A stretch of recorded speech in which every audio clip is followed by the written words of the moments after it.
Bien, buenos días, hermanos. Les saludo en el amor del Señor y aprovechamos siempre la oportunidad de saludar a quienes nos ven a través de nuestra página en internet en www.iglesiacristianalaserena.cl. La verdad que nos sorprende gratamente, por supuesto, las personas que siguen este servicio en distintos lugares del país e incluso fuera del país también, gracias a este elemento de la tecnología. Entonces, realmente está cumpliendo el propósito por el cual se ha realizado este esfuerzo de transmitir en directo este servicio.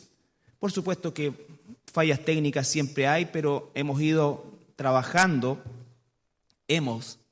suena como que participara él, han ido trabajando mis hermanos de audiovisual en que cada vez mejore aún más este servicio, que como les decimos siempre, no está diseñado para que la hermandad no se congregue, está diseñado para poder llegar a aquellos que de verdad no se pueden congregar, ya sea por distancia, por enfermedad, por situaciones que en definitiva son realmente atendibles al respecto.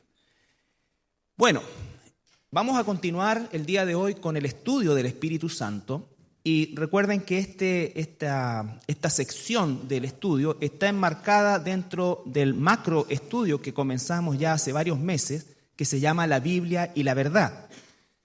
Y es un nombre, el título del macro estudio corresponde al hecho de que efectivamente nosotros pareciese esto de perogrullo, la Biblia y la verdad, y me estoy refiriendo especialmente al pueblo de Dios, no al mundo inconverso. Para el mundo inconverso la Biblia puede ser cualquier cosa, pero estamos hablando nosotros del pueblo de Dios, que es donde hoy día existe paradojalmente, ¿no es cierto?, la mayor confusión respecto a lo que es la doctrina bíblica. A tal punto que en muchos lugares el concepto doctrina es sinónimo de exclusión. No se quiere hablar de doctrina en muchos lugares y la Biblia es un manual de doctrina de tapa a tapa y es la instrucción clara, precisa, concisa y maciza que el Señor le entrega a su pueblo, no al mundo. Estos parámetros no son para el mundo, estos parámetros son para nosotros. Por eso es que cuando comenzamos a estudiar el Espíritu Santo ya hace algunas semanas también, nosotros lo primero que tuvimos que hacer es definir la tercera persona de la Trinidad, que efectivamente sobre lo cual hoy en día, ¿no es cierto?, existe tanta confusión y vuelvo a insistir, dentro del mundo que se llama cristiano. No piense en aquellos que no lo son. Ellos están muertos espiritualmente, necesitan nacer espiritualmente, por lo tanto, no están bajo esta economía. Por lo tanto, lo que estamos hablando es efectivamente la confusión, ¿no es cierto?, la mala interpretación, en algunos casos producto de una ignorancia bíblica, pero en otros casos abiertamente con el deseo, ¿no es cierto?, de enseñar o guiar al rebaño hacia lugares donde Dios no quiere que vaya, sino que donde los líderes o quienes sean quieren llevar el rebaño. Esto es grave porque efectivamente la Biblia dice que sobre todos aquellos que Dios ha puesto la responsabilidad de enseñar, existirá un juicio doble, porque esto no solo es un privilegio, sino que al mismo nivel es la responsabilidad más grande que un ser humano puede tener. La información y el alimento que la iglesia le entregue a las ovejas de Dios va a definir su destino eterno. Yo se los he dicho con toda sinceridad y con todo el dolor también de mío como pastor, de que existen lugares donde efectivamente se está llevando, y no me estoy refiriendo, vuelvo a insistir, ni al mundo católico, ni a los testigos de Jehová, me estoy refiriendo a lo que se llama cristiano evangélico. Lo están dirigiendo al abismo. Hay miles y miles de personas que creen ser cristianas, pero no lo son. Y creen ser cristianas por los motivos absolutamente equivocados, torcidos. Sumado eso a que existe una parsimonia total del pueblo de Dios por escudriñar la Escritura. El pueblo de Dios no escudriña la Escritura. Por lo tanto, es algo que nos corresponde a todos, pero por sobre todo la responsabilidad de la directriz es de parte de aquellos que el Señor ha puesto como cabeza, ¿no es cierto?, visible dentro de la iglesia, pero no para enseñorearse del rebaño, sino para ser ejemplo del rebaño. Eso es algo que también me llamó una señora esta semana, imagínense, de Villa Alemana, que vio nuestra página y a ella le empezaron a calzar, por decirlo de alguna manera, algunas cosas, porque en el lugar donde está llena de prohibiciones, le prohíben juntarse con esto, a su hijo que tiene 29 años le prohíben casarse con una hermana de la iglesia. Yo no conozco por supuesto, todo el contexto de esta situación. Siempre hay que escuchar las dos partes, pero es doloroso escuchar palabras como prohibición. No que la iglesia sea un lugar laxo, pero el pastor no está en condiciones de prohibirle a nada, ni obligar a nadie tampoco a nada, porque esa es obra del Espíritu Santo. Cada uno de ustedes, así como yo, tendrá que rendir cuentas, si es hijo e hija de Dios, de por qué asiste, por qué no asiste, por qué se casó con este, por qué no se casó con este otro. Mi deber es enseñar qué es lo que dice Dios y el tuyo es sujetarte a eso, no a mi palabra. Pero no está en mí el prohibir cosas, porque si así fuera, probablemente la administración de una iglesia sería mucho más fácil, mucho más llevadera, menos complicada, pero no sería la obra del Espíritu Santo. Por eso es que cuando ustedes, por ejemplo, faltan mucho, no van a esperar un llamado mío. Yo no sé qué tiene eso, la gente empieza de repente a pensar que uno, y no estoy hablando ni de la oveja perdida, no. Estoy hablando de personas que se pierden porque creen que a lo mejor congregarse no es necesario. Si ese es tu sistema de pensamiento, tú tienes un problema con Dios, no conmigo. Si yo te llamo, a lo mejor para no parecer rebelde vas a venir, pero si estás viniendo porque yo te llamé, es espantoso. Es espantoso. Yo no quiero eso para esta iglesia. Yo quiero gente madura, que sepa que se congrega porque Dios lo manda en primer lugar y con eso sería suficiente. En segundo lugar, porque la comunión de los santos es parte del plan de Dios. Ayer tuvimos un retiro de varones precioso, donde habíamos realmente un zoológico de hombres, pero todos unidos por el mismo espíritu. Eso es la mano de Dios. Eso es amar a mi hermano. Si yo digo amar a mi hermano y no quiero estar donde mi hermano está, entonces ese amor es falso. Ese amor es falso. Por lo tanto, el concepto del Espíritu Santo es algo que está velado, ¿no es cierto? Está nublado en la iglesia cristiana de hoy, y eso trae como consecuencia, ¿no es cierto?, una serie de cosas que más bien hacen o blasfeman contra la persona del Espíritu Santo que exaltar al Espíritu Santo. La blasfemia del Espíritu Santo es un pecado imperdonable, dice la Biblia, ¿no es cierto? Y la blasfemia del Espíritu Santo la están cometiendo muchos lugares donde se supone que se le adora, se le alaba, ¿no es cierto?, y se le honra. Pero cuando tú ves la evidencia, porque si bien es cierto, los cristianos jamás debemos juzgar corazones, sí debemos juzgar evidencias y frutos. La Biblia dice, por los frutos se conoce. Tenemos un texto completo acerca de el contraste entre el fruto de la carne y el fruto del espíritu. Y hago hincapié en el tema fruto de la carne y fruto del espíritu, porque es un solo fruto con muchas, ¿no es cierto?, variantes, con muchas aristas. ¿Por qué? Porque si tú estás desarrollando el fruto del espíritu, de alguna manera estás desarrollando todos a la vez. Porque nadie puede decir yo tengo paciencia, pero no tengo benignidad. ¿Se imaginan? Eso sería si fueran frutos distintos, pero es un fruto que se va desarrollando paulatinamente, ¿no es cierto?, equilibradamente en la vida de cada uno de nosotros. Entonces,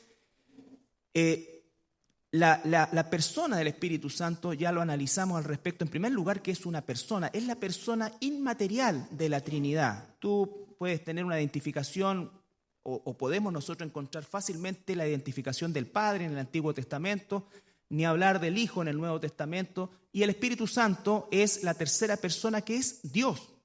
No es una fuerza, no es algo etéreo, es la persona inmaterial de Dios. Es Dios, ¿no es cierto?, al igual que el Padre, al igual que el Hijo. Jesucristo mismo dijo, ¿no es cierto?, ¿se recuerdan? Les conviene que yo me vaya. Imagínense esas palabras a los apóstoles que estaban ya a esa altura bastante asustados por el tamaño que había tomado, ¿no es cierto?, la figura de Jesucristo. Y no solamente el tamaño en popularidad, sino que también el tamaño en gente que era contraria a él, en oposición. Entonces, la figura del Espíritu Santo, el Señor Jesucristo la pone al lugar de la palabra paracleto, que significa, ¿no es cierto?, de la misma forma o de la misma especie. Es decir, les conviene que yo me vaya porque ustedes ahora conviven conmigo, ¿no es cierto? Pero si tú te vas a Galilea, Pedro, y yo me voy a Nazaret, tú no estás conmigo. En cambio, les conviene que yo me vaya porque va a venir el Espíritu Santo que va a habitar en ti y no importa dónde tú vayas, ¿no es cierto? ¿A dónde iré? Dice el Salmo. ¿De dónde me esconderé de tu Espíritu? No puedo. Donde yo voy, el Espíritu está conmigo. Entonces, esa situación es en primer lugar lo que revisamos. Revisamos todas las características de persona, ¿no es cierto? Y también revisamos la semana pasada revisamos aspectos del ministerio que el Espíritu Santo tiene con nosotros como creyentes, porque el ministerio del Espíritu Santo es hacia los creyentes. Una persona inconversa va a recibir del Espíritu Santo el toque para que pueda, por medio de qué cosa, de la palabra de Dios, producirse el milagro de que esa persona reconozca y se arrepienta delante de Dios por medio de la predicación de la palabra. Y el Espíritu Santo ahí lo convence de pecado. ¿Se recuerdan? Que somos pecadores. Y como somos pecadores, estamos condenados. Pero también nos convence de que hay justicia pagada en la cruz por Jesucristo y que nos hace justos, ¿no es cierto?, a pesar de nuestra situación. Aun cuando éramos enemigos de Dios, Él nos hace amigos y nos hace parte de la familia de Dios por medio del Espíritu Santo. Y de juicio, que hay un juicio al final de la vida de cada persona. Al final de la vida de cada persona. Sin Cristo hay condenación. En Cristo hay salvación. En este mundo existen solamente dos tipos de personas y no existen separaciones para Dios de etnias, ni de condiciones, ni de ningún otro tipo más que aquellos que son sus hijos y aquellos que no lo son. Entonces el Espíritu Santo garantiza todo eso sellándonos, ¿no es cierto?, llevando, dice también la palabra, un solo espíritu, un solo bautismo. Vale decir que las directrices son solamente una. No hay una doble lectura de esto y lo vamos a ver también a lo largo del estudio en la semana siguiente. Un solo bautismo. No existe un doble bautismo, no existe una doble porción, una doble unción, que son términos apóstatas que se usan el día de hoy para hacer creer a las personas que pueden, ¿no es cierto?, tener un segundo bautismo, una segunda, un sellamiento. Son cosas que vimos, ¿no es cierto?, que están al momento de ser la persona salva. ¿Por medio de qué cosa? De la proclamación de su arrepentimiento, de volverse a Dios. En ese momento el Espíritu nos sella, en ese momento el Espíritu es parte del bautismo, ¿no es cierto? Por eso es que hacemos exactamente la misma representación de Jesucristo, que es una representación externa de un cambio interno, ¿no es cierto? Y somos sepultados en Cristo y somos resucitados. Y cuando nosotros somos resucitados, ¿no es cierto?, ocurre exactamente el mismo fenómeno, solo que no vemos la paloma, porque vamos a ver en semana siguiente que las señales no son para nosotros, las señales son para la confirmación del Evangelio. Pero cuando el Evangelio y la palabra de Dios está completa, no necesitamos nosotros más señales. La señal más grande que el mundo necesita de ti y de mí es vivir conforme a la voluntad de Dios, tener una vida transformada. No estoy diciendo que Dios no hace milagros, lo que estoy diciendo es que las señales no son parte ya del plan de evangelización, porque si fueran parte todavía del plan de evangelización como plan propiamente tal, significa que el evangelio no está terminado y que necesita confirmación. Pero recuerden que Jesús dice en la cruz, antes de expirar, tetelestai, que significa consumado es decir, se acabó, se cerró, no hay más. Por eso es que cuando se escoge el canon guiado por el Espíritu Santo, se toma solamente las cartas de aquellos que vivieron con Jesús y que fueron verdaderamente ungidos por Jesús y por el Espíritu Santo para escribir la doctrina cristiana. La doctrina cristiana. Por eso es tan blasfemo cuando hoy día aparecen nuevas doctrinas, cuando hoy día se habla de un nuevo mover, de un nuevo... No hay nada nuevo bajo el sol.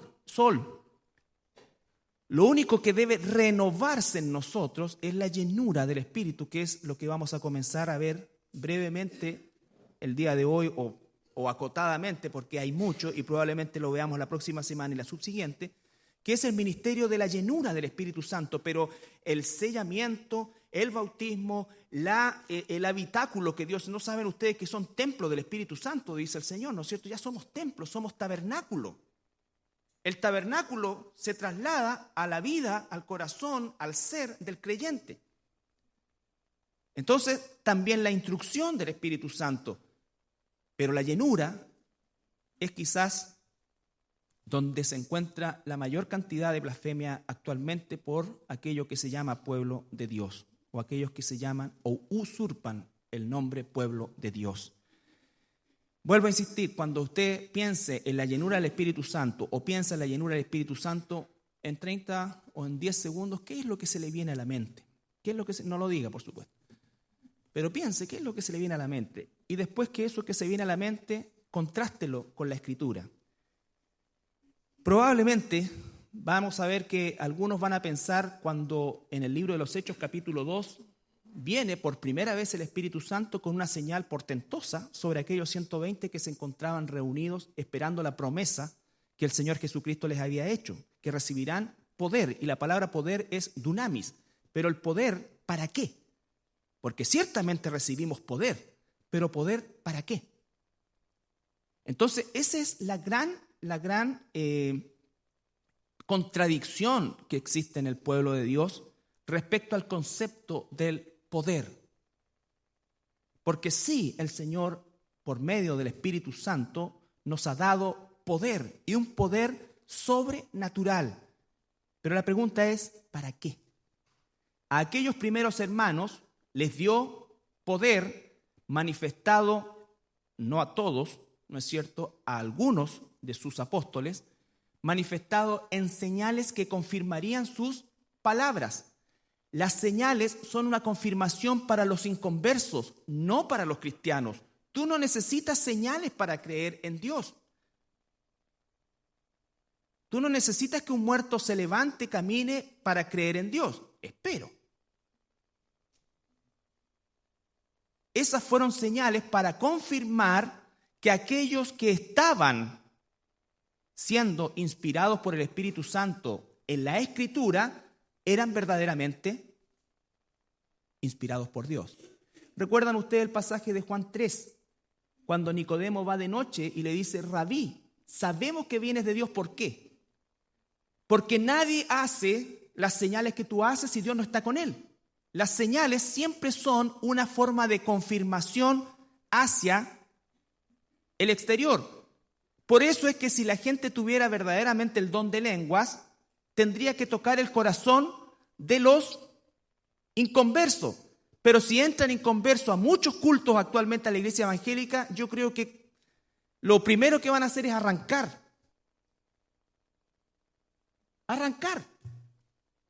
Van a decir, como digo yo, se abrió la puerta de atrás del manicomio y es así, eso es blasfemia. ¿Cuál fue la señal de Hechos 2? Vinieron como lenguas de fuego, y la palabra dice ¿cómo? ¿No es cierto? Por lo tanto, hay una posibilidad de que no haya sido exactamente igual, pero no interesa eso. Porque efectivamente, ¿qué fue lo que dijeron todos los judíos que estaban reunidos ahí? ¿No son estos solamente de aquí, de Jerusalén? ¿Cómo es que los oímos hablar en distintos idiomas? Imagínate que eso ocurriera, ¿no es cierto?, aquí en La Serena hoy día, y que hubiera una fiesta, ¿no es cierto?, donde pudieran congregarse cientos, miles de personas de distintas nacionalidades, y que de repente Dios te diera a ti a hablar perfecto ucraniano, a otro chino, a otro, y los chinos te van a escuchar hablar las maravillas de Dios. Eso fue la señal que marcó el inicio de la iglesia. El inicio de la iglesia. Marcó el inicio de la iglesia. No el desarrollo de la iglesia, menos el final de la iglesia. ¿Saben cómo termina la historia de la iglesia? Con un ruego del mismo Señor Jesucristo a mantenernos fieles en lo poco. Porque tenemos poco impacto, porque tenemos poca fuerza. ¿Recuerdan la iglesia de Filadelfia? Retén lo que tienes, No es una iglesia esplendorosa, no es una iglesia brillante, no es una iglesia activa en lo espiritual, es una iglesia que va a tener que retener lo poco en medio del mar de apostasía que existe el día de hoy. La Biblia dice que estos tiempos no son tiempos de avivamiento, estos son tiempos de apostasía. No importa lo que digan líderes religiosos, no estamos viviendo avivamiento. Eso no significa que no avivemos el fuego que está en nosotros. Significa que hoy más que nunca la iglesia necesita discernimiento para poder entender bien, ver bien, poder, ¿no es cierto?, sacar la paja en medio de toda la alimentación, el trigo de Dios que está completamente tapado con cizaña. No hay discernimiento hoy día en el pueblo de Dios. No hay discernimiento en el pueblo de Dios. Es un don completamente escaseado. La gente, cuando habla de dones, lo único que quiere tener es don de lengua, don de profecía, y encima de eso lo hacen blasfemando contra el Espíritu Santo. Pero nadie habla del don de servicio. No he escuchado nunca en 25 años a alguien que me diga, ¿sabes qué? Tengo el don de dar. Tengo el don de dar. Fíjate que el Señor me ha bendecido con esto y el Señor ha puesto en mi corazón entregar todo a la iglesia. No que se lo estén pidiendo y diciendo que negocia con Dios, no, sino que espontáneamente el Espíritu Santo haya tocado eso. No, ¿qué es lo que tenemos en abundancia? Una tropa de apretados que todavía están entre si es diezmo, no es diezmo, si acá, si acá, si allá, si allá. Claro, pongámosle el nombre que le pongamos, pero el grueso del mundo cristiano. Bueno, ¿y ese don que murió también? Murió. Hermana, ¿podemos cooperar para...? Ay, no, es que no me alcanza, no tengo. Ahí estoy orando. Yo sé que el Señor un día me va a mostrar. ¿Qué te va a mostrar? Pero habla en lengua. Y te pone las manos y te dice que Dios te va a dar esto, otro. No hay concordancia. Nadie tiene el don de servicio. Servicio, o sea, el don de servir. Aquí en esta iglesia hay hermanos y hermanas que lo tienen. Por eso es que cada domingo cuando tú llegas esto está impecable, no hay vinchuca, no hay araña, ¿no es cierto? No hay pulga. Porque hay hermanos y hermanas que tienen el don de servicio y dejan esto impecable. Y tú no los ves, tú llegas, te sientas, te vas, no te después conversas con todo el mundo, esto es un desastre. Uñas he encontrado en la mañana de aquí. Alguien se come las uñas o se corta las uñas durante el servicio, es extraordinario.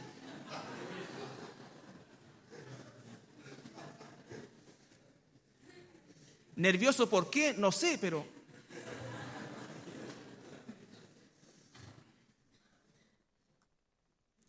Pero alguien mañana, cuando tú estás en otras actividades, va a estar barriendo esas uñas, va a estar barriendo las cosas, todo. ¿Qué quiero decir con esto? Que no me vengan con tonteras. Yo ya tengo 25 años en el Señor y yo sé perfectamente lo que es de Dios y lo que no es de Dios, para su gloria. Los dones espirituales que tienen mal al pueblo de Dios son ¿por qué? Porque el pueblo de Dios está lleno de gente idólatra, ególatra, que quiere tener la primera figuración. ¿Cuántos de los que dicen hablar en lengua diezman u ofrendan permanentemente y regularmente a la iglesia? ¿Cuántos de los que tienen el don de profecía, Dios no les profetiza, le está robando? Me está robando, debería decirle el Señor primero. A eso me refiero yo. Y con esto no estoy diciendo ni incitando ni torciendo el mensaje hacia el dar. No, simplemente estoy colocando sobre la palestra dos dones que están en el mismo listado del otro, pero que en la iglesia de hoy no existe. En la iglesia de hoy no existe. O si existen muy opacadito. Entonces, hermanos, toda esa temática las hemos ido resolviendo un poquito a la luz de la Escritura, no de mi posición doctrinal ni del pensamiento que uno tiene, porque en esto la Escritura es bien clara. Y lo que vamos a ver a partir de hoy es la llenura del Espíritu Santo. La llenura del Espíritu Santo. Y nos vamos a ir a Efesios capítulo 5. Vamos hoy día a introducir el tema.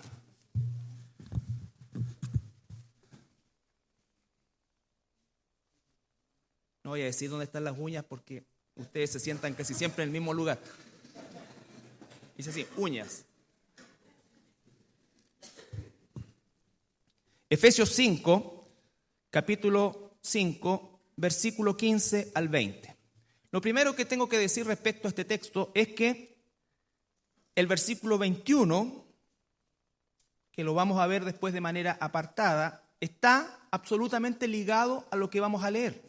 Por lo tanto, cuando hablamos de evidencias de la llenura del Espíritu Santo, no podemos dejar de lado lo que viene a continuación, ¿no es cierto?, de esta descripción. Lo primero que dice, mirad pues con diligencia. Vale decir con prioridad, con rapidez, no con algo como secundario, sino como algo primario. Recuerda, la palabra andar significa conducta. Miren bien clarito la conducta, cómo es que nos conducimos. Y hace un contraste, no como necios, sino como sabios. Entonces lo que tenemos es un contraste. Y si esto es palabra para los hijos, significa que hay hijos que están caminando como necios.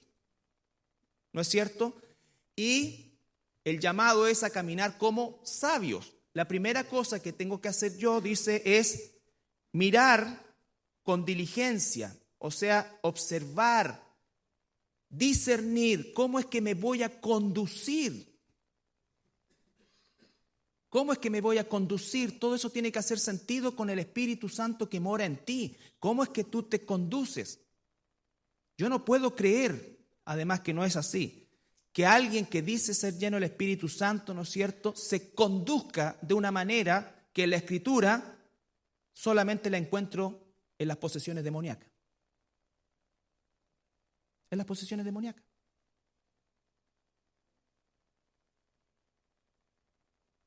Imagínense, en las posesiones demoníacas. No encuentro llenura del Espíritu en relación a lo que hoy día... Iba a mostrarle algunos videos, pero la verdad que es hasta bizarro y no quiero con esto ser sensacionalista ni ninguna cosa. Y desgraciadamente no son situaciones aisladas. Yo no estoy llamado a juzgar a mis hermanos. Lo que estoy llamado es a discernir la verdad de la mentira. Y ustedes como pueblo de Dios tienen que hacer exactamente lo mismo. Por supuesto que Dios juzgará, pero tú tienes que denunciar. Para que otros, si ese otro decide irse por su cuenta u otra, es un asunto que ella tendrá que ver el día de mañana con el Señor. Pero nosotros no callamos para mantener una política o ser políticamente correctos frente a la mentira, menos cuando se está blasfemando al Espíritu Santo.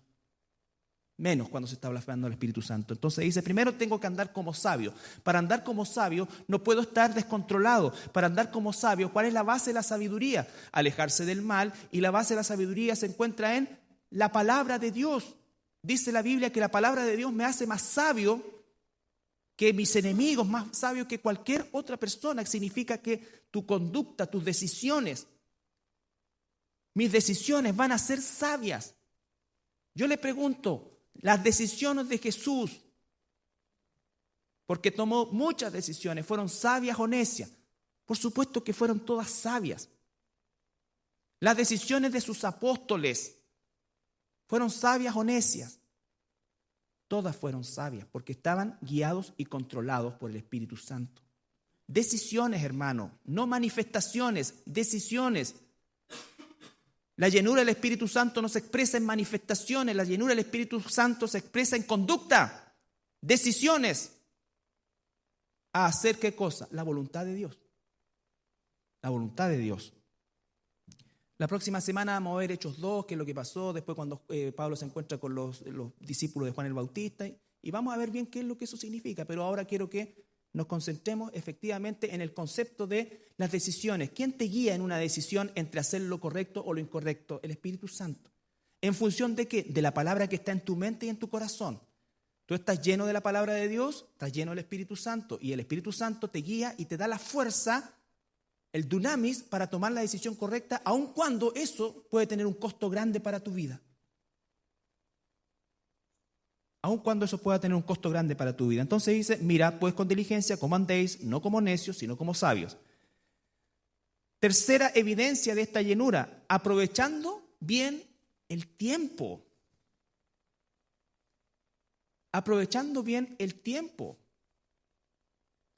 Eso significa que Dios nos manda a tener una prioridad, una instancia en la que por el discernimiento y la sabiduría que hay en nosotros puesta por Dios, por medio de su palabra y el Espíritu Santo usando esa palabra, porque Él dice que Él es el gran maestro que nos enseña, ¿no es cierto? Entonces, ¿qué pasa? Yo voy a saber conducirme en el uso del tiempo. Por eso es que yo jamás acepto que alguien me diga no tengo tiempo, aunque sea su agenda ultra ocupada.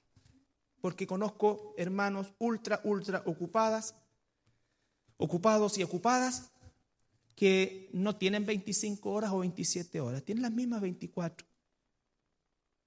Es un asunto de que el Espíritu Santo te tiene que conducir sabiamente para usar el tiempo que Dios te da. ¿Cómo es que tú lo usas? Hay una serie de actividades que tenemos que realizar diariamente, ¿no es cierto? Pero si no tenemos un concepto de prioridad, obviamente nosotros vamos a estar faltos en esto. Y si estamos faltos en esto, no estamos tomando decisiones sabias. Y si no estamos tomando decisiones sabias, entonces estamos tomando decisiones necias. Y si estamos tomando decisiones necias, nos conduciremos como necios. Es imposible que nos conduzcamos como sabios si estamos tomando decisiones necias. Y es imposible tomar decisiones sabias si no es la palabra de Dios la que está tomando el Espíritu Santo para guiar mi conducta. Por eso es que, vuelvo a insistir, cuando las personas dicen, pucha, écheme la bendición, pastor, ore por mí para que me están dando o haciéndome cargo o imputándome algo que nadie tiene. Es como decir, oye, van a hacer la renovación de votos. ¿Creen que porque yo voy a ser Señor, te pido por nuestro matrimonio? No. Se te ha enseñado el pacto en 12 o 13 capítulos. Si tú estás practicando los 12 o 13 capítulos del pacto, tú estás bendecido. ¿O qué crees, que yo tengo algo en la mano? Porque lo primero que haría es ponérmela a mí. Porque también soy casado, también tengo dificultades, también se me pierde la paciencia, todo. Pero eso de ir, ay, póngame. Eso es idolatría.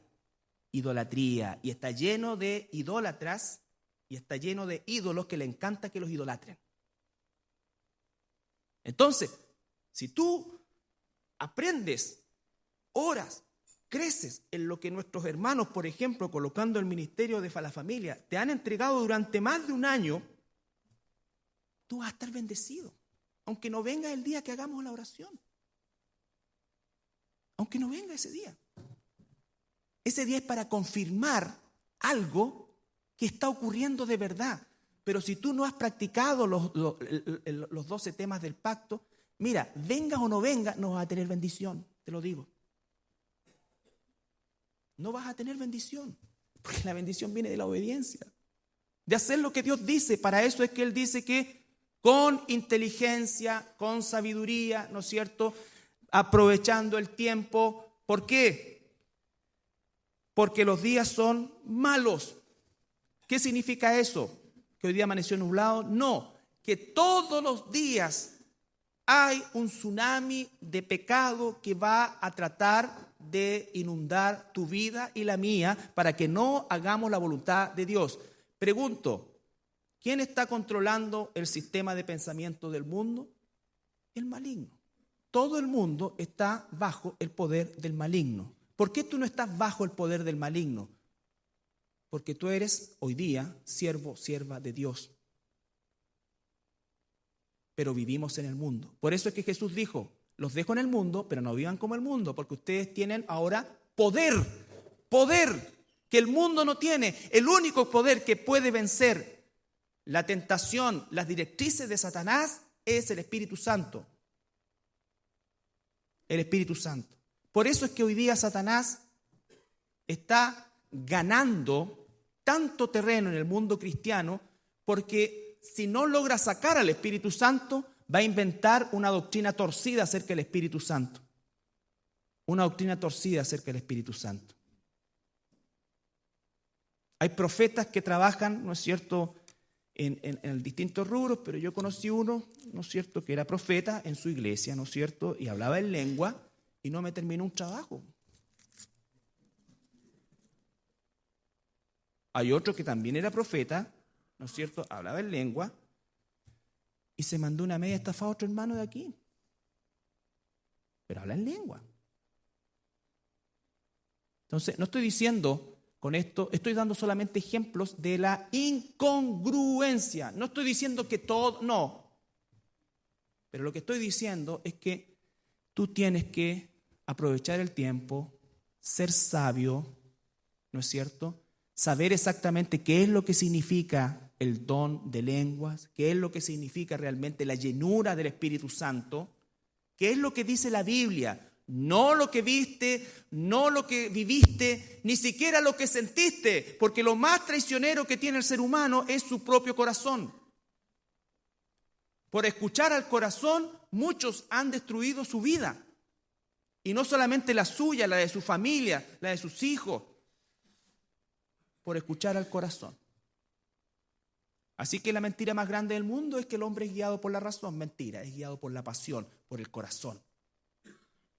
Haz lo que te dicte tu corazón. Eso lo encontráis en la Doctora Corazón o cualquier otro, ¿no es cierto? Pero no en Dios. En Dios. Por eso es que Él nos da argumentos. Entonces, mirad pues con diligencia como andéis, no como necios, sino como sabios, aprovechando bien el tiempo porque los días son malos. Por tanto, no sean, otra vez lo reitera, no sean insensatos, sino entendidos. No sean insensatos, sean entendidos. ¿En qué cosa? De cuál sea la voluntad del Señor. De cuál sea la voluntad del Señor. Sabio y entendido en cuál es la voluntad del Señor. Jesucristo mismo en su oración sacerdotal por la iglesia dice: yo les he dado tu palabra y el mundo los va a aborrecer por esto. Pero ¿sabes qué? Tu palabra es verdad. Tu palabra es la verdad. Él dice, ¿no es cierto? ¿Qué cosa? Si ustedes permanecen en mi palabra, van a ser verdaderamente mis discípulos, van a conocer la verdad, van a ser libres. Por eso es que todo está en función de la palabra. Si el Espíritu Santo no está haciendo, o no está usando, o no nos está enseñando la palabra, no es el Espíritu Santo. No es el Espíritu Santo. Porque el Espíritu Santo dice, enseña todo lo que el Padre hace, lo que el Hijo hace. Tal como Jesús decía, lo que hablo yo no lo hablo por mi propia cuenta. El Padre que me envió es el que me da que hablar. Y el Espíritu Santo hablará y les recordará todo lo que yo les he enseñado. Esa es la obra del Espíritu Santo en el Hijo y la hija de Dios. ¿Por qué tenemos tanto cristianismo insensato? Donde por supuesto hay también mucha gente que ni siquiera es cristiana. ¿No es cierto? Entonces, ¿qué es lo que dice? Que no seamos insensatos, sino que seamos verdaderamente sabios en la elección. Y en ese contexto que hemos estado hablando, viene el siguiente contraste. No os embriaguéis con vino, en lo cual hay disolución. Antes bien, sed llenos del Espíritu. Es un contraste, que es la mentira que ha puesto Satanás en muchas congregaciones hoy. La borrachera espiritual. ¿Han escuchado eso? No lo busquen. Es bizarro, es espantoso, es vergonzoso. Vergonzoso. Y lo digo con todas sus letras, es vergonzoso. Y cualquiera que se sienta afectado, ¿no es cierto? No te está siendo afectado por mí, está siendo afectado por la palabra de Dios. Dice, ¿no es cierto?, no os embriaguéis con vino. ¿Saben por qué? No se olviden que el contexto de la carta a los Efesios, ¿no es cierto?, es un contexto greco-romano, más bien griego, ¿no es cierto? Las características de los cultos demoníacos e idólatras del tiempo de los griegos tenía como culminación una orgía donde se emborrachaban, ¿no es cierto?, donde se perdía completamente el control, porque esa era la forma en que supuestamente las personas se acercaban a sus dioses. Prácticas que en muchos lugares del mundo, y aquí en Chile también, ocurren. festivales o fiestas de semanas que hay en el norte, por ejemplo, no tan conocidas como la Tirana, pero otras menos conocidas, son verdaderas borracheras.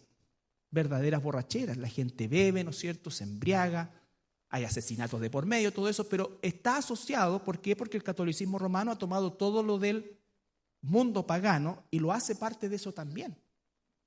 Lo hace parte de eso también.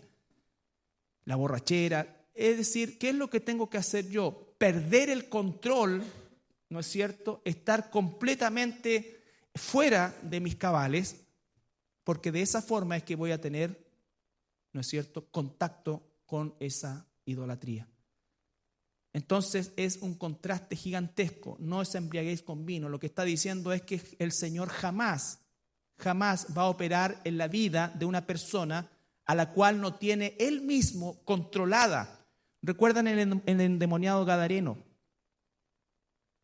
No había cómo controlarlo. Pero cuando Jesús después lo controló por medio de la expulsión demoníaca genuina, ¿no es cierto? No esos exorcismos de tercer enjuague que hacen algunos, donde al parecer, ¿no es cierto?, la señora o el caballero que está delante, en vez de que se le salgan los demonios, se le entran más. Y hay que hacerle una segunda liberación y tercera liberación. Ese es un juego de Satanás. ¿Qué es lo que dice? Que cuando volvieron, encontraron al joven en sus cabales, vestido, ¿no es cierto?, y ordenadito. ¿Y aquí qué vemos? Al revés. Al revés. Por eso dice Pablo, no hagan como los idólatras, sino que sean sensatos. No significa con esto que vamos a ser fríos. Significa que tenemos que ser espiritualmente sinceros. Hay personas, y lo he dicho, que su condición emocional es mucho más sensible y va a expresarlo con una mayor sensibilidad, pero nunca va a perder el control. Nunca se pierde el control, porque Dios es un Dios de orden. Entonces, cuando vemos que hay un desorden gigantesco, espantoso, inmensamente es intimidante. Para uno que es cristiano, imagínate para el que no lo es. ¿Qué es eso entonces? ¿Qué fruto produce eso? Si le preguntamos a la persona, fue un gozo extraordinario, sentí la presencia del Señor. Los dones tampoco, si es que fuera un don, son para la autosatisfacción, porque son siempre para ministrar. Los dones son un sacrificio en favor de otros, no una autosatisfacción, y no me importan los otros, que es como pareciera que muchos hacen todo este tipo de torpeza. No me importa quién esté al lado, yo y el Señor me nulo y ahí el Señor me toma y yo no sé, mira, yo sé cómo empiezo, pero no sé cómo termino. ¡Borracho! Y no estoy diciendo que esto no tiene que ver con que ustedes son parcos, no, son sinceros. Uno es como es. Cuando yo me baje del púlpito y tú converses conmigo, tiene que ser la misma persona, no aquel. Y después, oye, sí, mira, en realidad yo quiero decir, ¿qué es eso? No, es que cuando yo me subo al púlpito, hermano, me toma el espíritu. No, no es así. No es así. Y no es así porque la Biblia lo dice. Porque la Biblia lo dice. Ser lleno del Espíritu Santo significa que nosotros somos capaces de permitir que el Espíritu Santo nos controle por completo. Y el control del Espíritu Santo se manifiesta, Hechos 4:8, rapidito. Por ejemplo,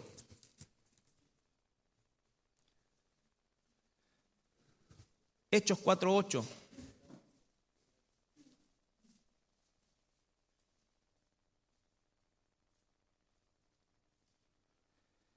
Entonces Pedro, ¿qué cosa?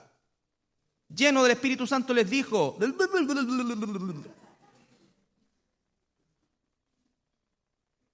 gobernantes del pueblo y ancianos, hasta aprendió a hablar mejor. Pedro era un pescador, un tipo de una escasa formación académica o de nula formación académica, que no sabía hablar, y el Espíritu Santo le dio la capacidad en Hechos 2 de mandarse un tremendo sermón donde se convirtieron 3.000 personas. Eso hace el Espíritu. Toma lo imperfecto y lo hace perfecto. Toma lo vil y lo hace santo. Entonces entonces Pedro, lleno del Espíritu Santo, dijo: gobernante del pueblo y anciano de Israel, puesto que hoy se nos interroga, idioma, lenguaje, dicción, todo. Y siguen adelante, ¿no es cierto?, el proceso, pero dice que está lleno del Espíritu Santo y se manda un discurso. Capítulo 5 del mismo libro Los Hechos.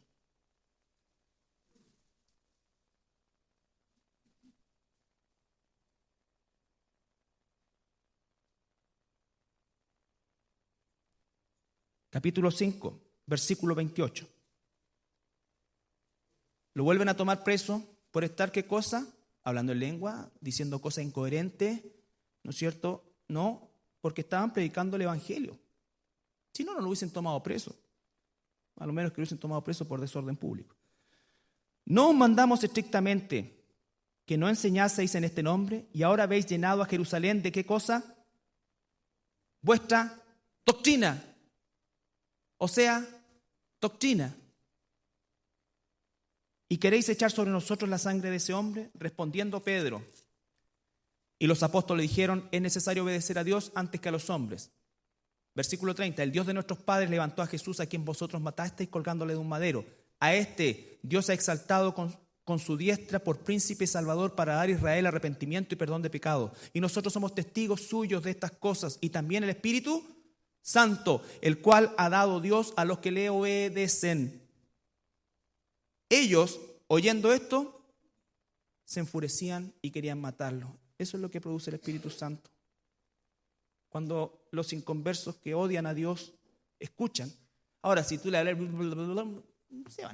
¿qué les dijiste? ¿Qué les predicaste? Entonces, esa es manifestación del Espíritu Santo, de llenura del Espíritu Santo, de ser capaces de pararse en aquellos que humanamente tienen la capacidad de decapitarte. Decapitarte. No estamos hablando que es tu tía que es fregán y tu suegra que es refregada y es ultra católica. No, estamos hablando de alguien que se dice: decapítenlo.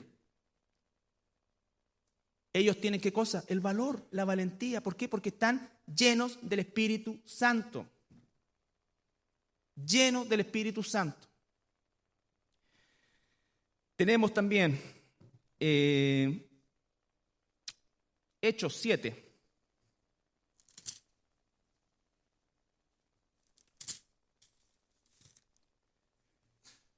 Cuando uno ve el capítulo 7, hay un subtítulo que dice defensa de Esteban, defensa y muerte de Esteban. Esteban habla por transcurso de más de 50 versículos, les predica, pero a Jesucristo así clarito en el Antiguo Testamento. Se los devela a los fariseos, ¿no es cierto? Y dice que el versículo 25, fíjense el 54, oyendo estas cosas, todo lo que le predicó acerca de Jesús en las Escrituras, dice que otra vez se enfurecían en sus corazones y crujían sus dientes contra él. Si él no les hubiese hablado verdad, si él no les hubiese hablado sensatez, si él no les hubiese hablado sabiduría de Dios, no se habría producido ese efecto en los fariseos. Pero Esteban, lleno del Espíritu Santo, puesto los ojos en el cielo, vio la gloria de Dios y a Jesús que estaba en la diestra de Dios. Y dijo: he aquí veo los cielos abiertos y al Hijo del Hombre que está a la diestra de Dios. Entonces ellos, dando grandes voces, se taparon los oídos y arremetieron a una contra él, y echándole fuera de la ciudad le apedrearon, y los testigos pusieron sus ropas a los pies de un joven que se llamaba Saulo, y apedrearon a Esteban, mientras él invocaba y decía: Señor Jesús, recibe mi espíritu. Y puesto de rodillas, clamó a gran voz: Señor, no les tomes en cuenta este pecado. Y habiendo dicho esto, durmió. Eso es una persona llena del Espíritu Santo, capaz de resistir todos los peñascazos que le tiraron hasta matarlo. Eso es una persona llena del Espíritu Santo en la Biblia. ¿Te van a agarrar a peñascazo a ti? Probablemente no, a mí tampoco. Pero cuando el Señor te llene del Espíritu Santo, tú vas a hablar la palabra de Dios con sabiduría, con elegancia, con prestancia. ¿Y sabes qué va a producir en eso? En los que odian a Dios se va a notar al tiro los que odian a Dios y los que tienen alguna oportunidad con Dios. Los que odian a Dios se define al tiro, en el momento. Por eso es que cuando uno le cae bien a todas las personas tiene que analizar su doctrina. Porque la doctrina cristiana es para abrir las aguas. Los que están de acuerdo con Dios o los que están en abierto desacuerdo con Dios. ¿Y por qué para ellos es tan claro y por qué llegan a odiar a esas personas?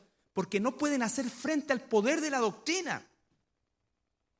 Y te van a decir, bueno, ya, sí, por último yo creo como creo y me da lo mismo.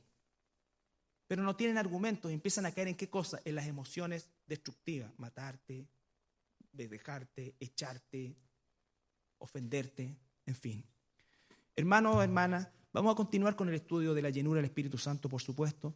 Vamos a tratar los pasajes que hablan de las lenguas y hablan de todo eso con tiempo y tratando de darle la mayor profundidad que el tiempo nos permita. Pero quiero que lo primero que tú y yo salgamos de este lugar es sabiendo que si somos hijos de Dios, el Espíritu Santo mora en nosotros y Él es quien nos tiene que convencer de esta palabra. Convencer de esta palabra. Convencer de lo que Dios dice es la verdad. Convencer del que está equivocado soy yo, no la palabra. Y pedirle el poder para cumplir lo que naturalmente no puedo cumplir. Lo que naturalmente no quiero hacer. Y cuando comienzo a trabajar en esa dirección, el Espíritu Santo comienza a colocar madurez. Y la madurez va a dar paso a la sabiduría. Y después para ti va a ser, en la gran mayoría de las veces, un deleite buscar en su palabra, ser guiado por su palabra. Van a haber situaciones en las que no la quieras hacer, claro, pero van a ser solamente las menores. Y cada vez van a ser menos. Nunca van a desaparecer. Pero hoy día, si la balanza espiritual de tu vida está inclinada hacia no tener ganas de hacer la voluntad de Dios, no estar ni ahí con las cosas de Dios, lo primero es que tienes que preguntarte si el Espíritu Santo mora en ti. Y si mora en ti, tú tienes que comenzar a llenarlo, a llenarte del Espíritu Santo. Recuerda que el Espíritu Santo es uno solo y yo puedo, como lo vamos a ver la próxima semana, contristarlo o entristecerlo. Y esto es, no, la gente dice, Señor, dame más de tu Espíritu. El Espíritu es uno. Soy yo el que no le doy nada de mí a Él. Entonces el Espíritu Santo entra a tu casa y tu casa tiene, o mi casa tiene muchas puertas. La puerta del matrimonio, la puerta de la finanza, la puerta de la recreación, la puerta de esto, la puerta de esto. Y resulta que tú, ya el Espíritu Santo entró en mí, pero lo tienes en la sala de estar o ahí en su cuchito, ¿no es cierto? O en una bodeguita. Y está claro, está en la casa, pero está contrito. Porque yo no le he entregado nada más. Lo que tú tienes que hacer es darle control de tu vida en un proceso permanente, ¿no es cierto? Ascendente y que te va a transformar. Te va a transformar. La próxima semana continuamos y probablemente con algunas semanas más en relación a este tema del Espíritu Santo, que es un tema netamente para el pueblo, para la iglesia. ¿Nos ponemos de pie para orar?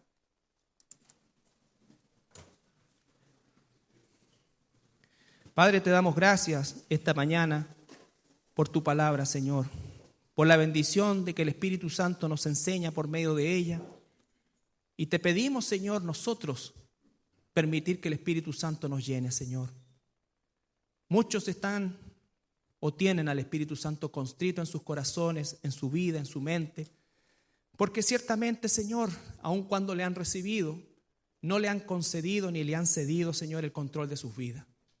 Y la única forma de ceder ese control es obedeciendo tu palabra, Señor. Para eso tú nos diste poder. Tu palabra manda a congregarnos y entonces tenemos que congregarnos. Tu palabra manda a dar, tenemos que dar. Tu palabra manda a ministrar, tenemos que ministrar. Tu palabra manda a apartarnos de aquellas cosas, Señor, que no son tuyas y debemos hacerlo. Y para eso es que nos has dado el poder del Espíritu Santo, Señor. Porque en nuestra naturaleza caída no solamente no podemos, Señor, sino que es imposible. Gracias por mis hermanos, mis hermanas. Bendice sus vidas, Señor. Que el Espíritu Santo que mora en ellos y ellas también, Padre, pueda crecer dentro de ellos, Señor, tomando cada vez más posesión de las distintas áreas de nuestra vida. Te damos gracias en el nombre de Jesús. Amén.